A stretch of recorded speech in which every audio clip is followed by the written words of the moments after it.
Está na hora da entrevista do dia com a Denise Campos de Toledo. E vamos falar agora das atividades dos bares, dos restaurantes, os desafios. Eu converso com o Percival Manicato, que é diretor institucional da Brasel São Paulo, que é a Associação Brasileira do Setor dos Bares e Restaurantes. Doutor Percival, boa noite. Boa noite. Prazer estar com vocês. Muito obrigada. E vamos começar falando de uma reivindicação aí do setor. Já encaminhou uma carta ao presidente Lula, ao vice-presidente Alckmin, ao ministro do Turismo, solicitando a volta do horário de verão, que pode acrescentar movimento ao setor, uma estimativa aí de crescimento de faturamento de até 15%. Alguma sinalização do governo? Olha, hoje o ministro das Minas e Energias esteve em São Paulo ontem, né, e fez declarações de que, devido à pouca economia, ele ainda não vê a necessidade. Isso saiu na Folha de hoje. Mas se você vê na própria Folha de hoje, ele está falando, aliás, vocês falaram agora dessa seca na Amazônia, o jornal está falando do imenso calor, o jornal está falando de aumento do preço da energia, então está tudo contrariando o que ele está falando. Eu acho que nós temos que economizar energia, primeiramente. Não é só o setor de bar e restaurante que ganha, todo o setor do comércio, de serviço, transportes, por exemplo, o setor de turismo, o meio ambiente, todos ganham com economia de energia. Então, nós vamos insistir, sim, e tentar ver, né, se temos uma cidade mais alegre, com mais happy hour, com as pessoas saindo porque tem luz natural. 70% da população, né, tem medo de sair à rua à noite. Isso é pesquisa, também saiu recentemente.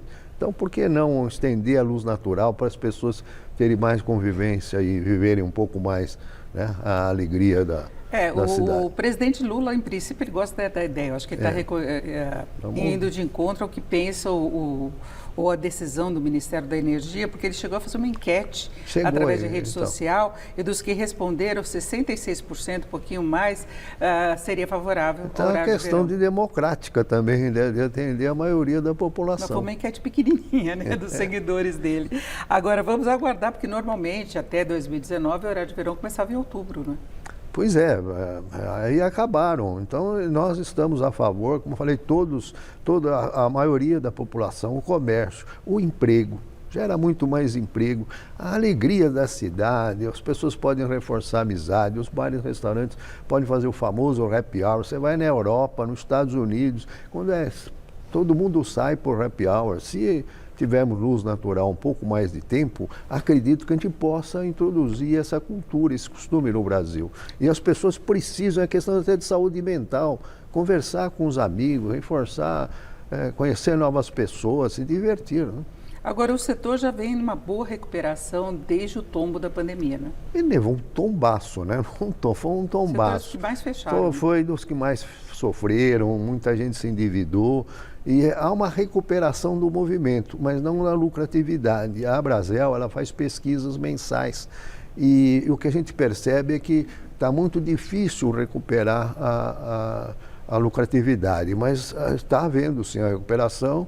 Já reduziu o nível de estabelecimentos que quebram e o público está voltando. E as pessoas estão procurando, então, retomar esse crescimento e esse equilíbrio econômico que é fundamental. Eu falava dessa recuperação porque no IPCA, por exemplo, a gente nota que a alimentação está em queda, mas a alimentação fora do domicílio subiu. E aí significa que restaurantes estão cobrando mais e é bom ter um momento de demanda também, não é? Sim, é bom, porque eles estão... Aí você tem que distinguir também o restaurante, a questão do almoço, onde muitos prestam serviços, né, atendem a uma população trabalhadora, e muitos à noite, onde as pessoas também vão já por lazer, pessoas de maior poder aquisitivo. Essas pessoas, esse setor, como eu disse, tem uma enorme dificuldade agora com esse crescimento, às vezes, da insegurança nas ruas. Isso tem que ser visto. Agora, de qualquer modo, é um setor que gera muito emprego, tem muitos pequenos empresários.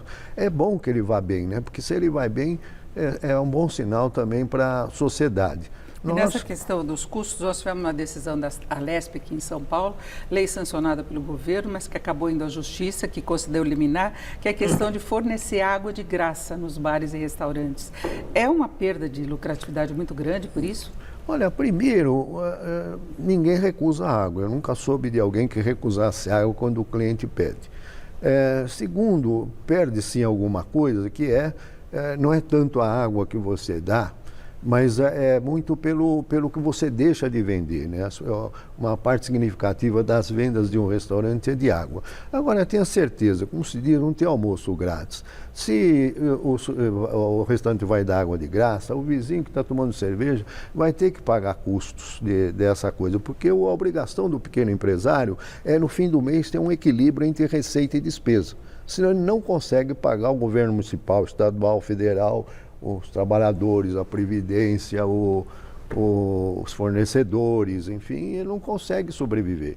Então, quando um restaurante põe uma toalha na mesa, por exemplo, ele, evidentemente, às vezes tem que agradar mais, mas tem um custo. Então, esses custos sempre têm que ir lá. Então, isso é uma questão que o governo não devia se intrometer. Isso é uma questão a ser resolvida entre o dono do bar e do restaurante, porque o dono do restaurante, ele sabe que tem centenas querendo o cliente dele, então ele quer agradar.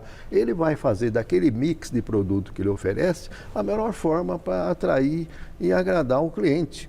Então, o governo devia cuidar daquilo que é outra pesquisa que sai constantemente em jornal. Qual o problema que a população está sofrendo? É segurança, é saúde, é questão de educação, é poluição, trânsito. Tem uma enormidade de coisas para os deputados se preocuparem.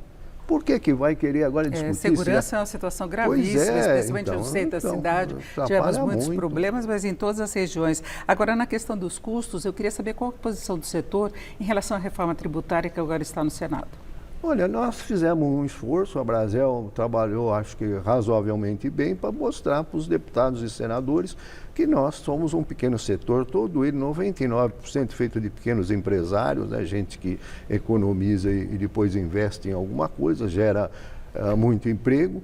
Então, nós conseguimos entrar nos tratamentos diferenciados, né, numa questão de não pagar o imposto, o IVA, que vai ser normal, que esse vai ser muito elevado. O prejuízo foi do setor de serviço, né? A reforma é muito injusta com o setor de serviço. Os setores que Até pelas isenções de alguns setores, né? Exatamente, pelas isenções. Então, eu acredito que o Senado vai ter que trabalhar isso. Mas nós conseguimos esses benefícios e esperamos que sermos mantidos pelo Senado. Porque o Senado quer rever algumas isenções exatamente pela alíquota. Eu acho que é injusto, porque são mais de 1 milhão de estabelecimentos no Brasil, com mais de 2 milhões de pequenos empresários, com mais de 4 milhões de trabalhadores, é onde geralmente o trabalhador encontra o primeiro emprego, né? Serve a população como um todo, os jovens, os idosos, é muito democrático o acesso a bares e restaurantes, então ele teria que estar...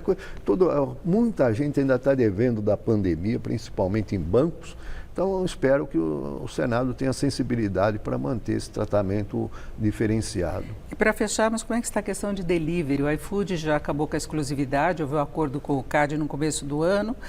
É representativo ainda para o setor? O iFood começou agora a rever isso.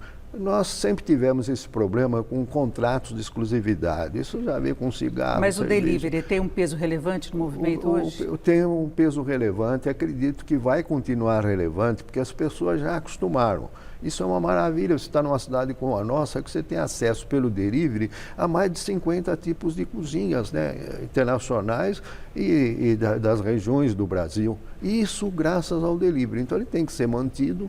Só não queremos que haja monopólio de entrega, porque isso não é bom em setor econômico algum. Então nós temos uma questão de amor e ódio com o iFood, que o amor é porque eles entregam e fazem muito bem. Mas o problema do custo não vale a pena, porque nós queremos entregar cada vez mais barato para a população.